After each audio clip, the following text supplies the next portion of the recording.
নমস্কাৰ আকাশবাণী গুৱাহাটীৰ সন্ধিয়াৰ আঞ্চলিক বাতৰি পঢ়িছো পুলক গগৈ আৰু মোৰ সৈতে আছে ডেভিড দাস এতিয়াৰ প্ৰধান বাতৰিসমূহ হ'ল কোভিড মহামাৰীৰ বিৰুদ্ধে যুঁজখনত প্ৰতিষেধক গ্ৰহণ কৰাটো সমূহীয়া দায়িত্ব বুলি প্ৰধানমন্ত্ৰী নৰেন্দ্ৰ মোদীৰ মন্তব্য ৰাজ্যখনত বৰ্তমান দৈনিক প্ৰায় ৭০ মেট্ৰিক টন অক্সিজেন উৎপাদন হৈ থকা বুলি স্বাস্থ্যমন্ত্ৰী কেশৱ মহন্তৰ প্ৰকাশ গুৱাহাটীত ৪টা কোভিড কেয়াৰ চেণ্টাৰ স্থাপনৰ ব্যৱস্থা গ্ৰহণ পঞ্চদশ অসম বিধানসভাৰ প্ৰথম অধিৱেশন আজিৰে পৰা ৩ দিনীয়াকৈ অনুষ্ঠিত অধিৱেশনৰ আৰম্ভণিতে বিধায়কসকলৰ শপত বাক্য পাঠ বিজেপিৰ বিধায়ক বিশ্বজিৎ দৈমাৰী অসম বিধানসভাৰ অধ্যক্ষ হিচাপে বিনা প্ৰতিদ্বন্দ্বিতাৰে নিৰ্বাচিত আৰু দেশত সক্ৰিয় কোভিড ৰোগীৰ সংখ্যাৰ লগতে সংক্ৰমণৰ ঘটনা হ্ৰাস কোভিডৰ সংক্ৰমণ বৃদ্ধি পাই থকাৰ পৰিপ্ৰেক্ষিতত আমি শ্ৰোতাসকলক সকলো নীতি নিয়ম পালন কৰাৰ লগতে সাৱধানতাসমূহ মানি চলিবলৈ আৰু কোভিড-19 প্ৰতিষেধকৰ প্ৰথম পালি গ্ৰহণ কৰা ১৮ বছৰৰ ঊৰ্ধৰ সকলো ব্যক্তিকে বিনা দ্বিধাই নিৰ্ধাৰিত সময়ত দ্বিতীয় পালি প্ৰতিষেধক গ্ৰহণ কৰিবলৈ আহ্বান জনাইছো মাস্ক পৰিধান কৰক হাত মুখ সঘনাই ধুওক আৰু পৰস্পৰৰ মাজত ২ গজ দূৰত্ব বৰ্তাই ৰাখি কোভিডক পৰাজিত কৰক এতিয়া শুনক বিতং বাতৰি কোভিড মহামাৰীৰ পৰা দেশৰ শিশুসকলক ৰক্ষা কৰিব লাগিব আৰু এই যুঁজৰ বাবে নিজকে সাজু কৰিব লাগিব বুলি প্ৰধানমন্ত্ৰী নৰেন্দ্ৰ মোদীয়ে আজি প্ৰকাশ কৰিছে নিজৰ সংসদীয় সমষ্টি উত্তৰ প্ৰদেশৰ বাৰাণসীত চিকিৎসাকৰ্মী আৰু আগশাৰীৰ কোভিড যোদ্ধাসকলৰ সৈতে মত বিনিময় কৰি শ্ৰী মোদীয়ে এইদৰে প্ৰকাশ কৰে কোভিড মহামাৰীৰ যুঁজখনৰ বাবে জহাঁ বিমাৰ ওহি উপচাৰ অৰ্থাৎ বেমাৰ য'ত চিকিৎসাও ত'ত এটা নতুন মন্ত্ৰ প্ৰদান কৰি কয় যে আমাৰ যুঁজখন সদায় ৰূপ সলোৱা এবিধ চতুৰ ভাইৰাছৰ বিৰুদ্ধে আৰু ইয়াৰ বাবে আমি নিজকে সাজু কৰি তুলিব লাগিব প্ৰতিষেধক গ্ৰহণৰ গুৰুত্ব প্ৰকাশ কৰি প্ৰধানমন্ত্ৰীয়ে কয় যে আমি নিৰ্ধাৰিত সময়ত প্ৰতিষেধক গ্ৰহণ কৰিব লাগিব আৰু প্ৰতিষেধক গ্ৰহণৰ বিষয়টোক এটা সমূহীয়া দায়িত্ব হিচাপে গ্ৰহণ কৰিব লাগিব ভাইৰাছ বিৰোধী যুঁজখনত যোগাভ্যাস আৰু আয়ুষৰ গুৰুত্বৰ কথা সমগ্ৰ বিশ্বতে প্ৰমাণিত হৈছে বুলিও তেওঁ প্ৰকাশ কৰে ৰাজ্যখনৰ ১৮ বছৰ ঊৰ্ধৰ লোকক ৭,৩৬,৯৪৪ পালি কোভিড প্ৰতিষেধক প্ৰদান কৰা হৈছে আনহাতে ৪৫ বছৰৰ ঊৰ্ধৰ লোকক ৩,৫০,০০০ কোভিড প্ৰতিষেধক প্ৰদান কৰা হৈছে ৰাজ্যৰ স্বাস্থ্যমন্ত্ৰী কেশৱ মহন্তই আজি কোভিড পৰিস্থিতিৰ সন্দৰ্ভত আয়োজিত সংবাদমেলত এই তথ্য প্ৰকাশ কৰে তেওঁ কয় যে অধিক সংখ্যক প্ৰতিষেধক আমদানি কৰাৰ বাবে আগতীয়াকৈ ধন জমা দিয়া হৈছে আৰু জুন মাহৰ পৰা অধিক পৰিমাণে প্ৰতিষেধক প্ৰদান কৰাটো সম্ভৱ হ'ব তেওঁ কয় যে ৰাজ্য চৰকাৰে ৰাষ্ট্ৰীয় স্বাস্থ্য অভিযানৰ অধীনৰ অসম আৰোগ্য নিধিৰ পৰা কোভিচিল্ড প্ৰতিষেধক ক্ৰয়ৰ বাবে ২৭ কোটি ৪৬ লাখ টকা আৰু কোভাক্সিন প্ৰতিষেধক ক্ৰয়ৰ বাবে ১০ কোটি ৭৭ লাখ টকা মুকলি কৰি দিছে ইফালে ৰাজ্যখনত কোভিড পৰীক্ষাৰ হাৰ বৃদ্ধিৰে সংক্ৰমণ প্ৰতিৰোধত গুৰুত্ব আৰোপ কৰা বুলি প্ৰকাশ কৰি স্বাস্থ্যমন্ত্ৰী মহন্তই কয় যে ৰাজ্যত এতিয়ালৈকে মুঠ ৯৮,৮৯,০০০ লোকৰ কোভিড পৰীক্ষা কৰা হৈছে আৰু আগন্তুক ২টা দিনত এই সংখ্যা ১ কোটি অতিক্ৰম কৰিব চলিত সপ্তাহৰ পৰা ৰাজ্যত শনি আৰু দেওবাৰৰ বাহিৰে সপ্তাহৰ আন দিনবোৰত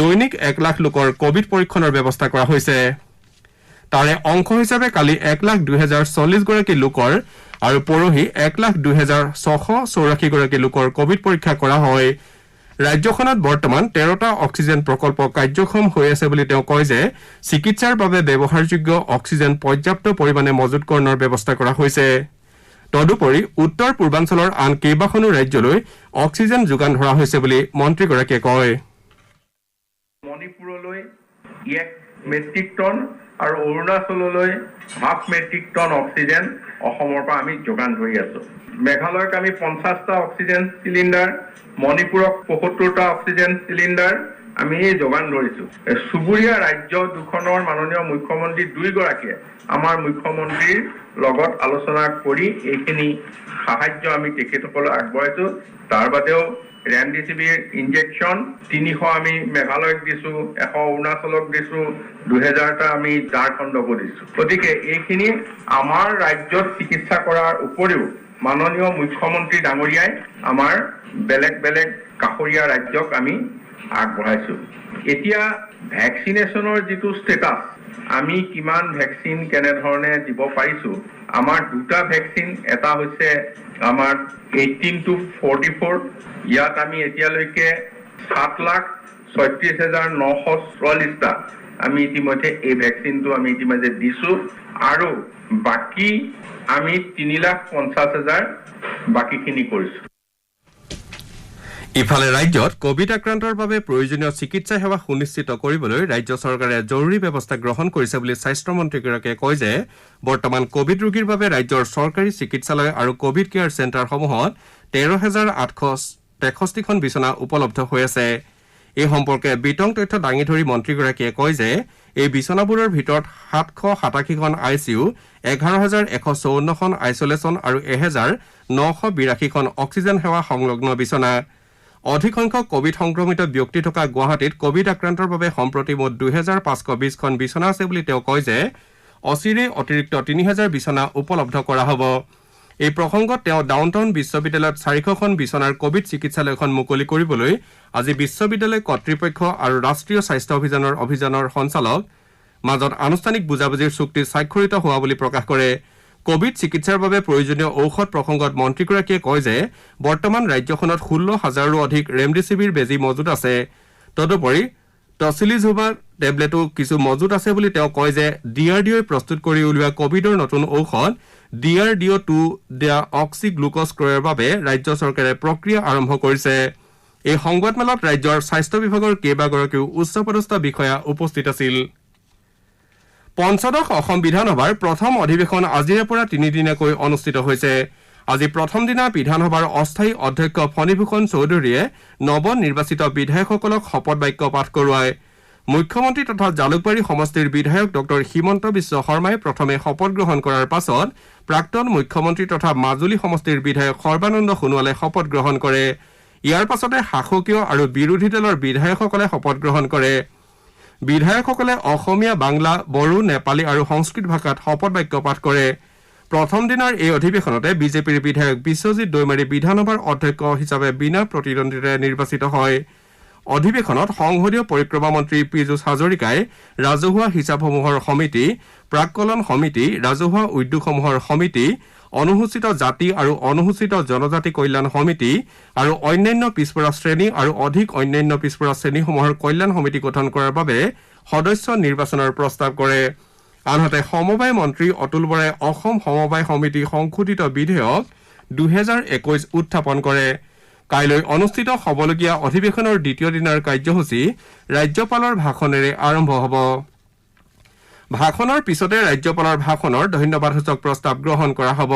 তদুপৰি অধ্যক্ষই বিভিন্ন কাৰ্য উপদেষ্টা সমিতি গঠন কৰি সভাপতিসকলৰ নাম ঘোষণা কৰিব। পঞ্চদশ অসম বিধানসভাৰ অধ্যক্ষ হিচাপে বিশ্বজিৎ দৈমাৰী বিনা প্ৰতিদ্বন্দ্বিতাৰে নিৰ্বাচিত হৈছে। বিৰোধী দলসমূহে বিধানসভাৰ অধ্যক্ষৰ নিৰ্বাচনৰ বাবে কোনো প্ৰাৰ্থী প্ৰক্ষেপ নকৰাত বিজেপিৰ বিধায়ক শ্ৰী দৈমাৰী বিনা প্ৰতিদ্বন্দ্বিতাৰে নিৰ্বাচিত হয়। BPFৰ প্ৰাক্তন নেতা শ্ৰী দৈমাৰীয়ে বিগত বৰ্ষত ভাৰতীয় জনতা পাৰ্টীত যোগদান কৰে। 1971 চনত জন্মগ্ৰহণ কৰা শ্ৰী দৈমাৰী 2001 চনত প্ৰথমবাৰৰ বাবে অসম বিধানসভালৈ নিৰ্বাচিত হয়। ইয়াৰ পাছতে তেওঁ ৰাজ্যসভাৰ সদস্য হিচাপে 3বাৰ নিৰ্বাচিত হয়। মুখ্যমন্ত্ৰী ডক্টৰ হিমন্ত বিশ্ব শৰ্মাৰ লগতে আন নেতাসকলেও বিধানসভাৰ অধ্যক্ষ হিচাপে নিৰ্বাচিত হোৱাৰ পাছত শ্ৰী দৈমাৰীক শুভেচ্ছা জ্ঞাপন কৰে। ওদালগুৰি জিলাৰ পানেৰী বিধানসভা সমষ্টিৰ পৰা বিজেপিৰ বিধায়ক হিচাপে নিৰ্বাচিত হৈ অধ্যক্ষৰ আসন শুৱনি কৰাত জিলাবাসীয়ে আনন্দ প্ৰকাশ কৰিছে। এই সন্দৰ্ভত ওদালগুৰি জিলাৰ আমাৰ সংবাদদাতা নাৰায়ণ ডেকাই এইদৰে কয়। পানেৰী বিধানসভা সমষ্টিৰ বিধায়ক বিশ্বজিৎ দৈমাৰী এইবেলি পঞ্চদশ অসম বিধানসভাৰ 21 সংখ্যক নতুন অধ্যক্ষৰূপে নিৰ্বাচিত হোৱাত ওদালগুৰি জিলাবাসীৰ মাজত আনন্দৰ লহৰ সৃষ্টি হৈছে। বিধানসভালৈ নিৰ্বাচিত হোৱাৰ পিছত 2008 চনৰ পৰা 2014 চনলৈ একেৰাহে 3বাৰকৈ ৰাজ্যসভাৰ অসমক প্ৰতিনিধিত্ব কৰা বিশ্বজিৎ দৈমাৰীয়ে শেহতীয়াকৈ BPF দল ত্যাগ কৰি বিজেপি দলত যোগদান কৰাৰ পিছত 64 নম্বৰ পানেৰী বিধানসভা সমষ্টিত দলটোৰ হৈ প্ৰতিনিধিত্বত অৱতীৰ্ণ হৈ বিধানসভালৈ নিৰ্বাচিত হয়। দীৰ্ঘদিন সংসদীয় পৰিক্ৰমাৰ সৈতে অভ্যস্ত শ্ৰী দৈমাৰীয়ে অধ্যক্ষৰূপে নিৰ্বাচিত হোৱাত পানেৰী সমষ্টিবাসীৰ লগতে দলীয় কৰ্মীৰ মাজত মিশ্ৰিত প্ৰতিক্ৰিয়াৰ সৃষ্টি হৈছে।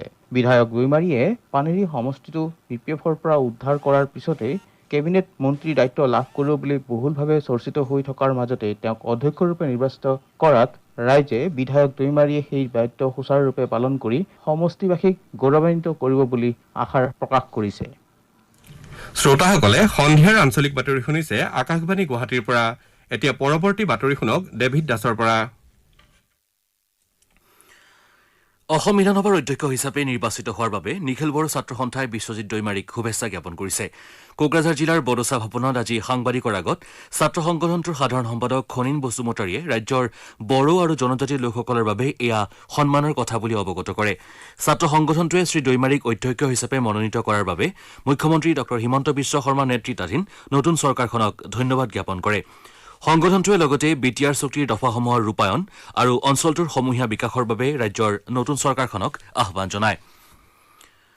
দেশত সক্ৰিয় কোভিড ৰোগীৰ সংখ্যা আৰু সংক্ৰমণৰ ঘটনা পূৰ্বৰ তুলনাত হ্ৰাস পাইছে।